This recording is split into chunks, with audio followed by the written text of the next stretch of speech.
जहां एक तरफ पाकिस्तान और तालिबान के बीच में नई जंग शुरू हो गई है, जानेंगे रात भर में गोले क्यों बरस रहे हैं। तो वहीं दूसरी तरफ बांग्लादेश ने भारत को धमकाया, लेकिन करोड़ों की डील भारत ले उड़ा। जानेंगे क्या चल रहा है। दोनों देशों के बीच में जियोपॉलिटिक्स में बहुत कुछ चल रहा है। हमेशा की तरह जानने को मिलेगा बहुत कुछ। आइए जानते हैं इन खबरों को विस्तार से। अफगान तालिबान और पाकिस्तान के बीच बुधवार को बॉर्डर पर नई जंग शुरू हो गई है। अफगानिस्तान के खामा प्रेस की रिपोर्ट के अनुसार बुधवार शाम करीब 7 बजे खोस्त प्रांत के जाजी मैदान जिले में काल्पनिक डुरंड रेखा पर पाकिस्तानी बलों के बीच भारी गोलीबारी शुरू हो गई है, जो देर रात तक जारी रही। दोनों पक्ष भारी हथियारों का इस्तेमाल कर रहे हैं। स्थानीय सूत्रों ने बताया है कि अफगान बल डुरंड लाइन से लगे सीमावर्ती इलाके में नई चौकियों का निर्माण कर रहे हैं, जिसके कारण झड़प शुरू हो गई है। पाकिस्तान और अफगानिस्तान के बीच सीमा को लेकर विवाद है। स्थानीय सूत्रों के हवाले से खामा प्रेस ने बताया कि अफगान तालिबान के बल 3 दिनों से यहां चौकी का निर्माण कर रहे हैं। महा न्यूज ने स्थानीय और अफगान सूत्रों के हवाले से देर रात में बताया है कि फिलहाल दोनों पक्षों के बीच गोलीबारी बंद हो गई है। पाकिस्तानी पक्ष के स्थानीय लोगों को दोनों तरफ के कई लोगों के मारे जाने की आशंका जताई जा रही है, लेकिन अभी तक कोई विस्तृत जानकारी उपलब्ध नहीं है। पाकिस्तान और अफगानिस्तान को एक काल्पनिक डुरंड रेखा एक दूसरे से अलग करती है। हालांकि अफगानिस्तान की किसी भी सरकार ने इस रेखा को वास्तविक सीमा के रूप में मान्यता नहीं दी है। इसके कारण पाकिस्तान और अफगानिस्तान में हमेशा से तनाव रहा है। साल 2021 में अफगानिस्तान की सत्ता में तालिबान की वापसी के बाद पाकिस्तान को सीमा विवाद से राहत मिलने की उम्मीद थी। तालिबान ने सीमा विवाद को लेकर न केवल पूर्ववर्ती रुख अपनाया है, बल्कि यह एक कदम आगे बढ़कर सीमा से लगे इलाकों पर अपना दावा भी ठोकने लगा है। तालिबान का सीमा पर सुरक्षा चौकियों की स्थापना करना उसके इसी दावे का विस्तार है। तालिबान बलों ने पाकिस्तान की तरफ से सीमा पर बाड़ लगाने का भी विरोध किया है और इसे लेकर कई बार दोनों के बीच झड़पें हो चुकी है। अब पाकिस्तान और तालिबान के बीच में घटनाएं और भी ज्यादा बढ़ती चली जा रही हैं। स्क्रीन पर एक आर्टिकल देख सकते हैं। 4 लोगों को, जिसमें एक आर्मी अफसर भी है, नॉर्थ वेस्ट पाकिस्तान से कहा जा रहा है कि किडनैप कर लिया गया है और अब ये सरकार के सामने कई तरह की शर्तें रख रहे हैं। हालांकि इसको लेकर मीडिया में आपको बहुत कम ही चर्चा देखने को मिलेगी। लोग इस मुद्दे पर ज्यादा चर्चा नहीं कर रहे हैं। 2 वजह मानी जा रही है। एक तो इंटरनेट का पाकिस्तान में डिस्टर्ब होना और दूसरी बड़ी वजह मानी जा रही है कि अंतर्राष्ट्रीय समुदाय इस वक्त अब इस दिशा में देखने की सोच भी नहीं रहा है। जहां एक तरफ ये सब कुछ हो रहा है, वहीं दूसरी तरफ बांग्लादेश और भारत के बीच में रिश्ते काफी तेजी से बदलते दिख रहे हैं।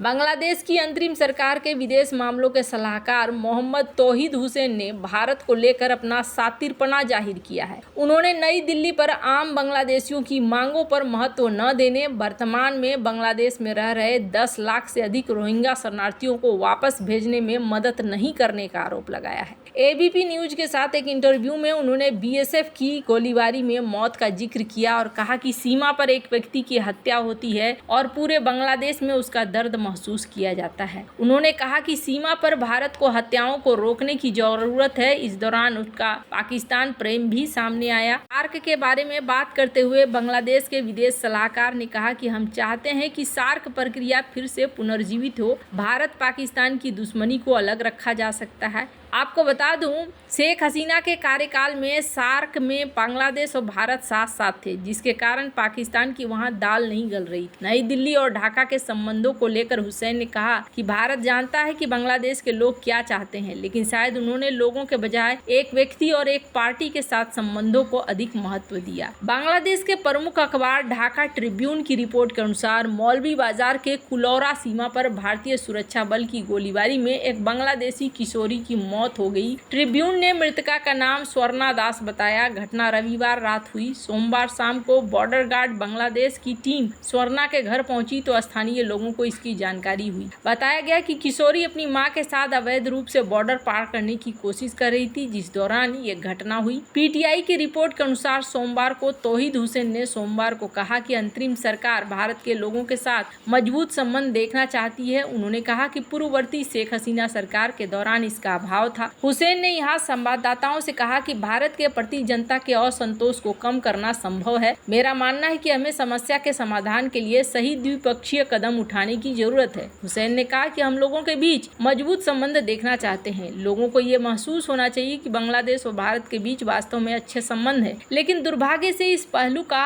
अभाव रहा है। जहां एक तरफ ये सारा सीन हो रहा है तो वहीं देखने को ये मिल रहा है कि चीजें यहाँ पर बदलती हुई दिख रही हैं। यहाँ पर हसीना को भारत ने रखा हुआ है, जिस पर बयान दिया है बांग्लादेश के चीफ एडवाइजर यूनुस ने, और इन्होंने कहा है कि बांग्लादेश की शेख हसीना को तब तक चुप ही रहना चाहिए जब तक हम उन्हें मांग नहीं करते हैं कि हमारे देश में वापस भेज दो। हालांकि इसे एक शर्त के तौर पर देखा जा रहा है। ऐसा माना जा रहा है कि बांग्लादेश एक शर्त रख रहा है कि अगर शेख हसीना को रखना है तो फिर उसे चुपचाप रहना होगा, किसी तरह का पॉलिटिकल बयान नहीं देना होगा। शेख हसीना भारत में रहते हुए 1-2 बयान दे चुकी हैं। शेख मुजीबुर रहमान के जन्म दिवस पर भी एक बयान दे चुकी हैं। तो कहीं न कहीं बांग्लादेश के इन लोगों को लग रहा है कि शेख हसीना अगर चुप नहीं रहेंगी तो राजनीतिक कैरियर के लिए ठीक नहीं होगा। बांग्लादेश और पाकिस्तान के बीच में संबंध बढ़ रहे हैं। अब यहाँ की जो लेखिका है तस्लीमा नसरीन, इन्होंने क्या कहा है? इन्होंने कहा है कि जिस तरीके से यहाँ समस्याएं बढ़ रही हैं बांग्लादेश के अंदर, ये अगला अफगानिस्तान बनने वाला है। ये डरावना है, ये अलार्मिंग सिचुएशन है जो इस वक्त बांग्लादेश में पैदा हो रहा है। पर हर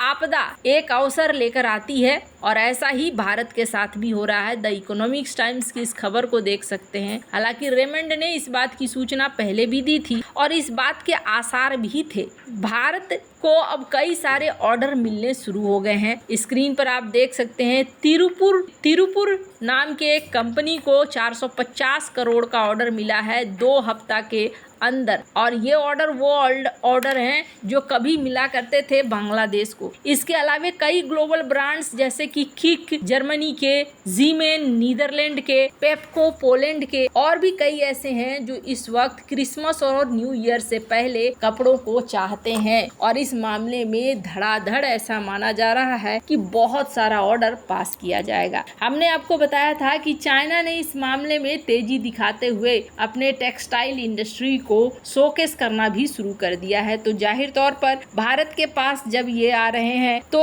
चाइना के पास ऑलरेडी बहुत सारे इंफ्रास्ट्रक्चर बने हुए हैं। चाइना के पास भी इस वक्त ऑर्डर के भरमार होंगे। अब यहाँ पर चाइना और भारत के लिए तो मौके खुल रहे हैं, लेकिन बांग्लादेश के लिए मौके खत्म हो रहे हैं। और ऐसा माना जा रहा है कि ये जो चीज है, ये चीज अभी और भी लंबी चलेगी और बांग्लादेश सचमुच में उस रास्ते पे चल पड़ा है जिस रास्ते के बाद अंत नहीं है, खत्म ही है। वहीं दूसरी तरफ भारत के साथ बॉर्डर में अब बांग्लादेश के रिश्ते खराब होंगे। ये पाकिस्तान 2.0 बनेगा, ये पहले से ही तय था। हालांकि अभी आपको बता दूं, भारत ने यहाँ व्यापार को फिर से चालू कर दिया है और कुछ हद तक व्यापार फिर से चल रहा है। जैसी परिस्थितियां रहेंगी उस हिसाब से आगे की चीजें और रणनीतियां तय होंगी। वैसे आपको क्या लगता है? इन सब मामले में आपकी क्या राय है? कमेंट कर जरूर बताएं। जल्द मिलते हैं अगली वीडियो में नई खबर के साथ।